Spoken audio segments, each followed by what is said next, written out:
Ang tao habang nabubuhay, liban na lang sobrang tanda na, o sobrang bata pa, o sobrang mahina dahil sa kasakitan, ang tao dapat naghahanap buhay, kinikita ang kinakain niya. Hindi yung wala ka namang kinikita, nag-electric fan ka pa matulog.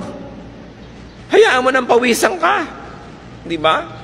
Yung damit ka ng damit, gastos ng gastos, ang ginagastos ng damit, tubig sa paglalaban ng damit mo, kuryente sa pamamalansya, tapos pakalat-kalat ka lang naman, wala ka namang ginagawa, hindi bali ng lukot ang suot mo. Lumalaki lang ang gasto sa buhay. Ang kinakabit ng mga wax sa buhok ay kutakot-takot, pahingi pa na hingi ng pang-load, ang gusto pang cellphone, yung may folding bed sa loob, wala namang kita. Puro yabang. Yung mga ganon, ang mga nagugutom, o kaya yung mga ganon, ang sobrang kawawa, ang mga kamag-anak na kumikita dahil nakadagan, nakasipsip, no, ng dugo ng kapwa. Dapat, pinapayagan natin, tinutulungan at pinapalakas ang loob ng mga naghahanap buhay talaga. Paano ginagawa yon? Huwag istorbohin.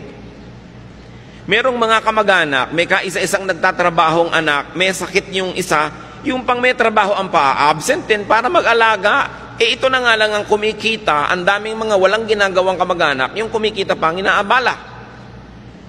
May mga babaeng walang ginawa kundi mag-text sa asawa at pauwi ng pauwi, nagtatrabaho yung asawa. Nananabik lang pala na may mga kasama. No? Libangin mo ang sarili mo, makipag-usap ka sa anino mo, makipag-chess ka sa anino mo, huwag mong istorbohin yung nagtatrabaho.